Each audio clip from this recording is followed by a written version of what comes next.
దేవుడు 4 విధాలుగా మనల్ని దర్శిస్తాడు. The first one is to awaken us, to give us a realisation.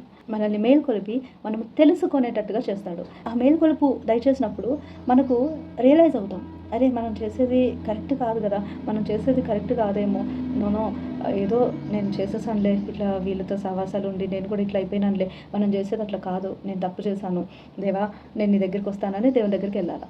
Realise అవ్వాల్సిన సమయంలో రియలైజ్ అవ్వకుండా ఇంకా కూడా మనం విర్రవీగుతా పోయి పాపాలు చేసుకుంటానే పోయి ముందుకెళ్ళాము అని అంటే then there will be a deliberate and outright call for repentance. ఖచ్చితమైనటువంటి ఖండించేటటువంటి ఒక కాల్, బిగ్గరమైనటువంటి ఒక పిలుపు ఉంటుంది. దేనికి? మారు మనస్సు పొందుకోండి అని, పశ్చాత్తాపము నొందండి, మారు మనస్సు పొందుకోండి, అ కాల్ ఫర్ రిపెంటెన్స్. సరే, ఇప్పుడు రిపెంట్ అంటే దేనికి రిపెంట్ అవ్వాలి నేను అని అంటే అది అహం. దేవా నువ్వు రిపెంట్ అంటున్నావు, ఒకవేళ నా లోపల తెలియని తప్పులు ఏదైనా ఉంటే నన్ను క్షమించు ప్రభువా, నీ ఉగ్రతకు నేను పాత్రుడిని కాకూడదు అని చెప్పేసి మనం అనుకోవాలా. అట్లా అనుకోకుండా నేనేం తప్పు చేశాను అని అహం చూపెట్టకూడదు. అందుకే దావీదు ఏం ప్రేయర్ చేస్తాడు, దేవా నీకు ఆయాసకరమైనవి నా యందు ఏమైనా ఉన్నవేమో చూడుము, నిత్య జీవంలో నన్ను నడిపించంటాడు.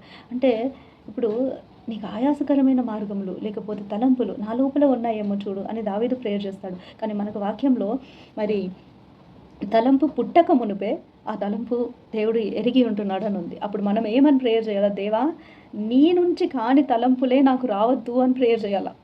అలా చేసామా? ఎప్పుడైనా మనం ప్రార్థన చేసినామా? ఒకవేళ అలా చేయలేదు అని అంటే దేవుడు అంత కంట్రోల్ దేవునికి ఉంది, అంత మరి మహత్యమైన దేవుడు అన్నప్పుడు, దేవా అసలు నేను పాపంలో పడకుండా నన్ను గాడ్ చెయ్యి, నన్ను గైడ్ చెయ్యి అని చెప్పి అడగచ్చు కదా. అలా అడిగామా? అలా అడిగినప్పుడు దేవుడు తన ఆత్మను పెట్టి నడిపిస్తాడు. అదే అక్కడ విషయం. అలా అడగనే లేదు, మనం రిపెంటే కాలేదు అని అంటే ఇంకా తప్పులు చేసుకుంటానే పోతూ ఉంటాం. సరే, అలా తప్పులు ఇంకా చేసుకుంటా పోయినప్పుడు మూడోసారి దేవుడు ఎలా దర్శిస్తాడు అని అంటే గద్దించి శిక్షించి దర్శిస్తాడు.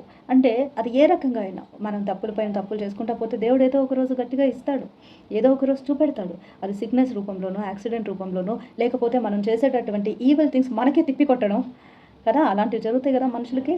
కానీ మనుషులు ఇంకా కూడా బాగుపడకుండా మనుషులు ఏం చేస్తారంటే వాళ్ళు మన కళ్ళ ముందరే నాశనం అవుతారు. మనకి ఏదైతే చేయాలనుకుంటారో అది తిరిగి వాళ్ళకే జరిగి వాళ్ళు నాశనం అవుతారు. మన కళ్ళ ముందర వాళ్ళు ఆ అఫ్లిక్షన్లో పడినప్పుడు that is the chastening of the Lord అనుకోరు వాళ్ళు. అంటే దేవుడు వాళ్ళని కరెక్ట్ చేస్తున్నాడు, దేవుడు వాళ్ళని శుద్ధీకరిస్తున్నాడు, దేహ శుద్ధి అంటారు కదా, అట్లా దేవుడు వాళ్ళని ఆత్మని శుద్ధీకరిస్తున్నారు అని అనుకోరు.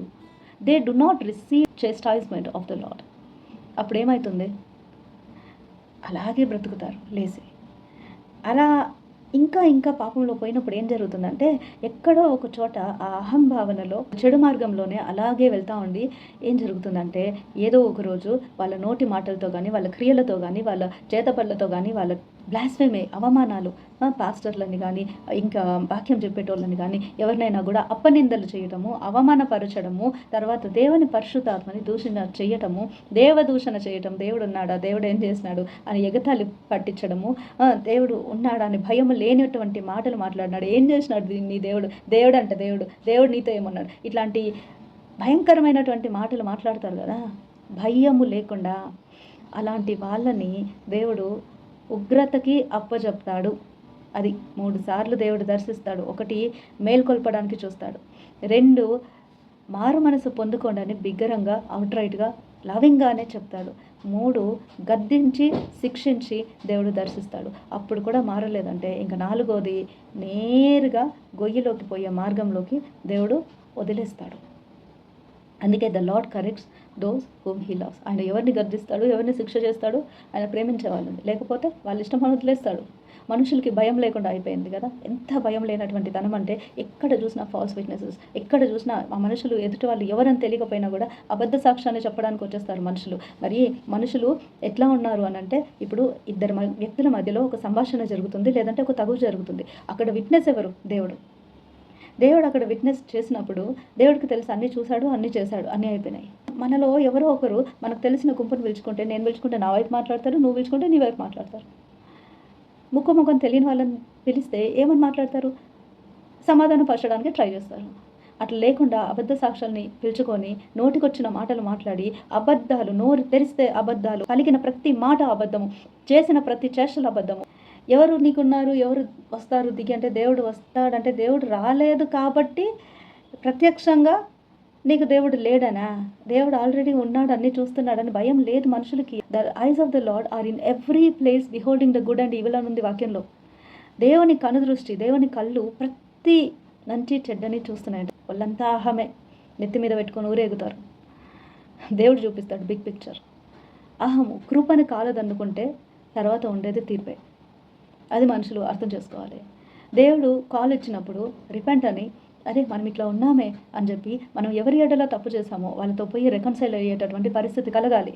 అలా కలగలేదు అని అంటే దేవుడు ఎంత ఉగ్రత చూపిస్తాడో అంత ఉగ్రత చూపిస్తాడు. Repent, go to God and be baptised in the Holy Spirit and do whatever the Lord wants you to do.